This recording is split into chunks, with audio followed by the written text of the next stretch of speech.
তো হ্যাঁ দাদা, কেমন আশা করি ভালো আছেন, সুস্থ আছেন। ভালো থাকেন, সুস্থ থাকেন। তো কার্বোরেটর ভিডিও নিয়ে আবারও হাজির হয়ে গেলাম। তো এটা ওয়াশ করার পর এই ভিডিওটা দিচ্ছি। তো ওয়াশের ভিডিও, খোলার ভিডিও, লাগার ভিডিও অলরেডি বানা আছে। আমার আইডিতে যেয়ে দেখে নেবেন। আর বেশি বেশি করে শেয়ার করো, ফলো করো, কেন যে এই ভিডিওটা সকলের কাছে পৌঁছাটা এমার্জেন্সি দরকার। আর ভিডিওটা শুরু থেকে শেষ অবধি অবশ্যই দেখবেন। ভিডিওটাকে কেটে কেটে দেখবেন না, কিছু বুঝতেই পারবেন না। তো কীভাবে কী করবেন, 16 জেট মেন জেট, যেটা নাট এখন বর্তমানে খুলছিটা মানে টাইট দিলাম, ওটা কিন্তু মেন জেট। একটা 16 জেট লাগাচ্ছি তার পাশেই। তো অলরেডি ডিটেলসে ভিডিও নিতে গেলে আমার চ্যানেলে যে অবশ্যই ভিডিওগুলো দেখবেন, লাইক করবেন, শেয়ার করবেন, আর সকলকে দেখার সুযোগ করে দেবেন। কেননা তোমার দাদাদের, তোমার ভাইদের গাড়ি হলো অনেকেই আছে, আর একটা গাড়ির মানে একটা সংসার চলে। তো এই কথাটা কিন্তু আপনারা সবসময় ধ্যান রাখবেন।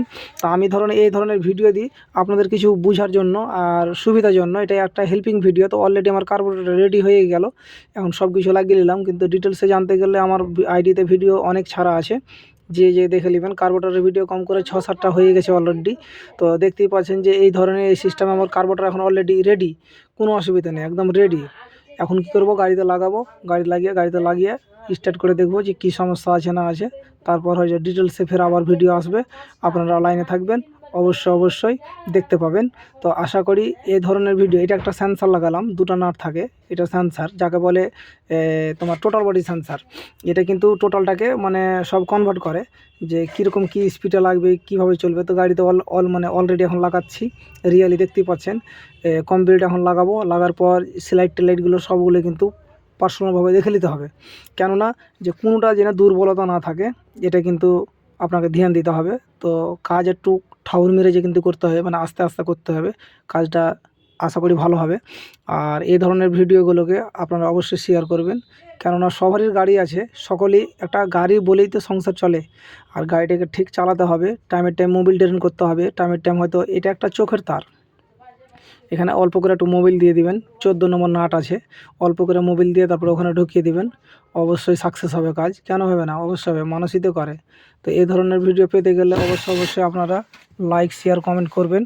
কেননা দীর্ঘদিন ধরে কত না কত গাড়ি কত জায়গায় হয়তো পড়ে আছে, শুধু কাজ বিশেষে। তো এটা একটা সেলাইটের নোংরা অনেক আছে, রিয়ালি দেখতেই পাচ্ছেন।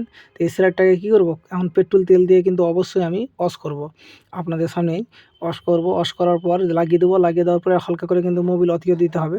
তো এখন কি করছি, আমি স্প্রিংটা ওয়াশ করে নিলাম, সেলাইটটাও ওয়াশ করে নিলাম, সেলাইট আর স্প্রিং ওয়াশ করে নিলাম। ছোট্ট একটা ম্যাগনেট আছে ওর ভিতরে, যেটা দেখাবার চেষ্টা করব। আর ছোট্ট একটা স্প্রিং আছে, এই দুটো মালে কিন্তু ধ্যানটা আপনাকে রাখতে হবে।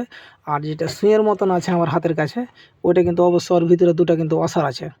ওই ওয়াশারটাও কিন্তু ধ্যান দিতে হবে। আর ক্যাপটাকে একটু ধুয়ে নিতে হবে, কেন যে এই ক্যাপের ভিতরে ময়লা থাকে, ওই ময়লা যে কিন্তু সেলাইটটা জাম খেলতে গেলে কি হবে, আপনি যে টোটাল বডিটা টানবেন কিংবা টোটালটা টানবেন কিংবা পিক আপটা টানবেন, তো অসুবিধা হতে পারে, জাম হতে পারে। তো রিয়ালি স্প্রিনটা কিন্তু ভরে দিলাম এখন আমি। আর এই যেটা সুইয়ের মতন আছে ওখানে মিলিয়ে, আর ওই যে ম্যাগনেটটা সাধারণটা, আর মালটা যেন একটু হালকা খেলে, যেভাবে খেলছে। তো সবই কিছু ধ্যান দেবেন, আর ধ্যান দিয়ে কিন্তু কাজটা করতে হবে, কিছু যেন না হারায়।